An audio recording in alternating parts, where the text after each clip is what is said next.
Hello, my name is Ashton Woods, and today I'm finna show you how to play my game, Console Clash.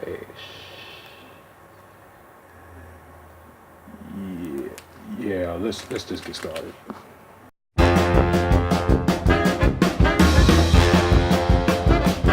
Okay, so my game requires pretty much 5 players to play. 4 main players for these cards, and 1 judge for these cards. As judge or game master, whichever you want to call it. I call it judge, but here's everything you'll need. There are a total of 160 cards that will come in the box. 100 of these playing cards and 60 of the trivia cards. So 10 Microsoft Xbox trivia cards, 10 Nintendo trivia cards, 20 third-party trivia cards, 5 PC trivia cards, and 15 Sony trivia cards, and also 2 dies. 1 die to represent each of the trivia cards of what die you'll roll and what category will be chosen to be answered, and 1 d20 for the what game is this questions, as I'll explain later in the video. Right, now to the next step. Before we continue on, also I have to point out the judge like right away right now. So the trivia cards will belong to the judge, as he is the game master. You know, like I said, judge, game master, whatever. You know, the host. Yeah, the host. He or she will decide to disperse the cards of what whatever the die rolls. Like I said, rolls with Nintendo. He or she will flip that Nintendo card for the players as they will answer the question, as we will get to that later in the video again. But also what the judge does need, host, whatever, he or she will need like a pencil or paper or some kind of scorekeeping app on their phone. I hear Score Counter is a really good one, because pencil and paper you have to do a lot of adding, then you need a calculator, because points will add up constantly for ones who get the answers right. So get that app, judge. You will need it on your phone. Okay, now let's get started.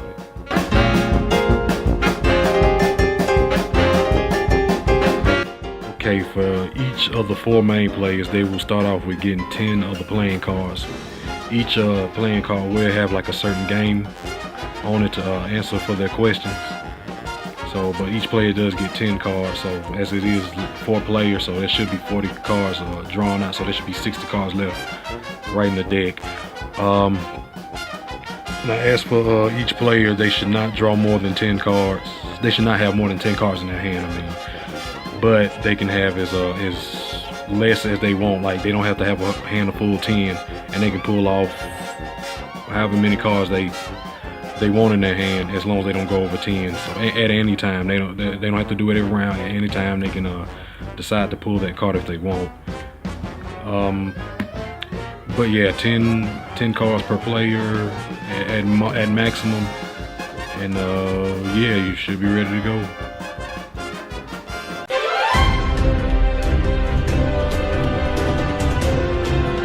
Okay, now to officially start the game off, since each of the 4 players do have 10 of the playing cards in their hand, the eldest of the 4 players gets to roll the category dice first, CC die I call it, and they roll, and so it's a Microsoft card. So the judge now chooses the Microsoft card, which the 4 players will answer, whatever the card is. Okay, this is a what game is this card, as I'll come back to that in a few minutes.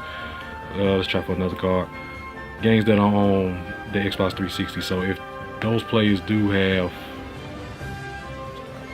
okay, now since the category has already been selected, it was a Microsoft roll, so the judge will take one of the Microsoft cards for the players to answer. So this one right here is what game is this card. We will get to that later in the video, so I'll put that to the side. But we'll take another one, and this card says games that are on the Xbox 360. They can be any game. It don't have to be exclusives only. It can be exclusive. And yeah, all they have to do is just answer this question, and like I said, the players can play as many cards as they want that relates to that question only, and it is up for the host, the judge, to decide if that is correct or wrong or anything. So, but each playing card costs 5 points total. So if that card is played right, that player will get 5 points. There's also a team-based thing, but that'll be explained in my rules, so we're not gonna put that in the video. But like I said, games that are on the Xbox 360 with a plus extra 10 points. So if that player has let's see, if he has like two games in his hand that he knows or he or she knows that on the Xbox 360, that'll be 20. Well, that'll be 20 points total, so they get an extra 10 points for playing those two cards. Well, yeah, they'll get an extra 10 points for playing those two cards, so that'll be 20 points total. And that only applies to it once though. That doesn't add up for each card, so not 15, not 30 points. So it's just 20 points just for answering that question correctly. So if you just play one card, that'd be 15. Play two, 23, 25, and that'll be it. So and that's basically the main part of the whole game anyway. So next step, I also want to point out, if you don't have like a card that will answer that question, you can just say you don't have a card to play. You can skip that turn and just wait till your next turn for a card that you can answer. So it won't, like I said, you won't lose any points. It won't affect you. You can just sit there and wait for the next round till you get a question now that one of your cards will answer. So next step.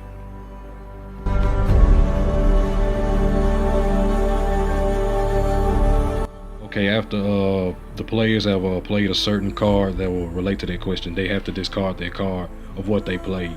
Now, when it's discarded, you can use that card again, and you may want to keep them faced up, like in a section of at least 5, because it's, like I said, it's a lot of cards. So keep them in like separate discard piles, like maybe 5 to 10 cards each, maybe 10 cards will do, because like I said, it's 100 cards, so probably 10 cards each of the discard pile, and keep them up. Well, yeah, keep them flipped up so you can know that you used them. But for later questions, you can use the discarded cards again, but at the cost of 10 points each. So 10 points each card. So if you know, let's see, if you know there is a like I said, this can be for any of them. Skip that card. That's for later. Like I said, if you run into a question card that has a certain question to it, but you know you already used that card. We don't have that card in the discard deck anyway, but you can take that card back, find that card back, and tell the judge that you have the card. I'm going to use the card, and the judge will take off 10 points. So it's at the cost of 10 points, but it is kind of risky too, because it could be the wrong card. So if you play that card, you'll just automatically lost 10 points, but you can gain points back if the card is right. And yeah, so that's the discard process. Like I said, keep them in at least a deck of 10 each per discarded pile for each player, or 5. Well, 10 would be best. Do 10. And yeah, next up.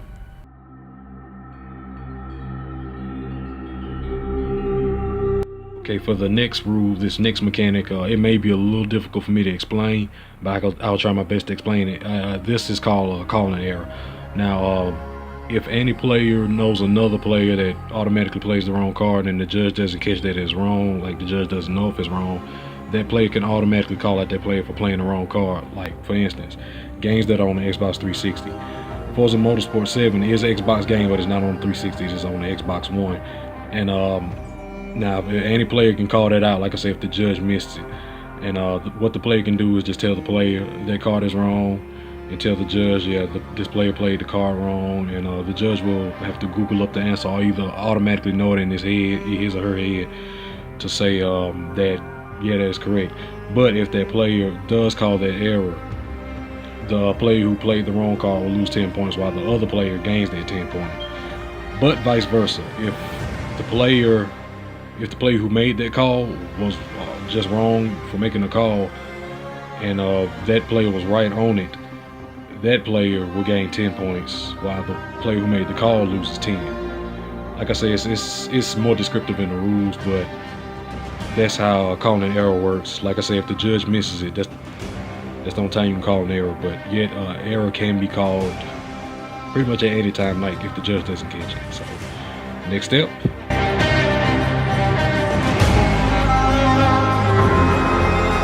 This one right here is just simple. Now this is questions that can be answered by any player, so this is basically totally to the judge. Now if let's just say what game is this card? We'll get to that in a minute. Like what game is this card? Like I said, not everybody's going to answer that question, no way, because there's only one specific game that relates to that card, as we will get to this card sooner or later too. Explain this card sooner or later too. But If any player does not have that card, the players, okay, this goes to players too. The players should just say they don't have any cards to play. You just don't have a card to play. Just say it, like, I don't have a card to play. I don't have a card to play. Okay, so Judge, if none of the players have a card to play, just like I said, just put it to the side and save it for later until a certain player has those cards to play. Yeah, next step.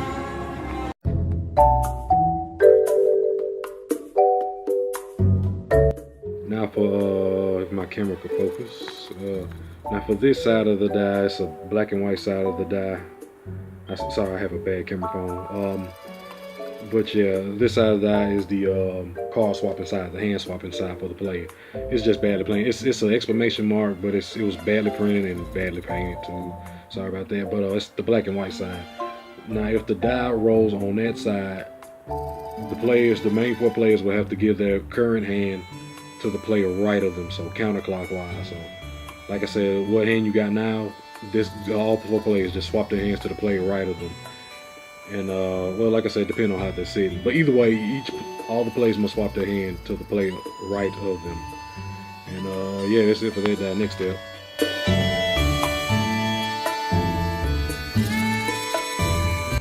Okay, now this is one special card of the trivia cards. This is a what game is this card?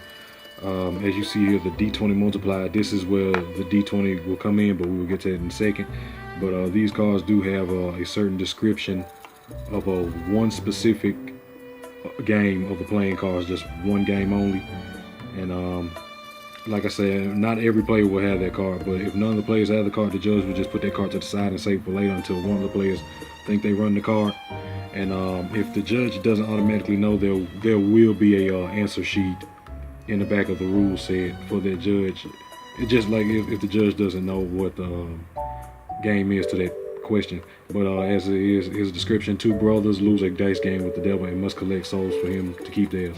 One of my most favorite games of the year, one of my top 5, Cuphead. Well, yeah, the answer is Cuphead. And remember, each card is worth 5 points, so 5 times whatever you roll with the D20 will be your point count, so that's 95 points.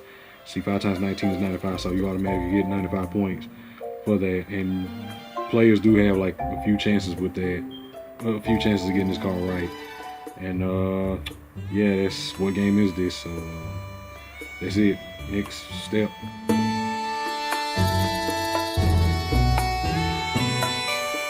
Okay, now here's the other set of cards. These are called wild cards. Each of the categories at least has 1 wild card. But these cards will have the players interact in any way with their certain cards in their hand or whatnot. But these are 2 different kind of wild cards. There are 2 different kind of wild cards in the decks, trivia decks. One is called Player's Choice.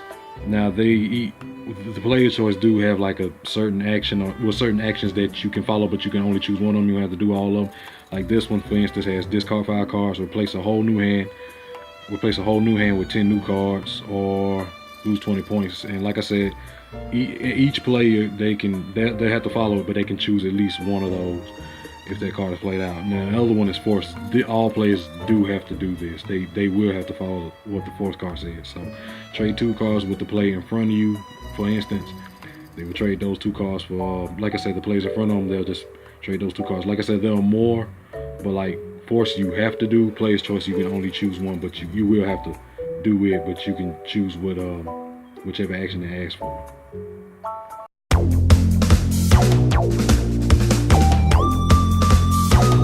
And there you have it. This is how you play Console Clash. Like I said, the rules will go into more deeper explanations, but last but not least, how's the game won? Basically, the player with the most points wins the whole game. I mean, that's really it. But each match lasts up to 45 minutes, so do get yourself a timer, judge. You will need it. And there is a team way to play this, but they will be explaining the rules too. I'm not going to do that in the video. But yeah, this is a Console Clash. I hope who plays it enjoys it. Hopefully you'll use your fullest knowledge of your love for video games, if you love video games or whatnot. But yeah, this is Console Clash, and I'm his creator, Ashton Woods, signing off.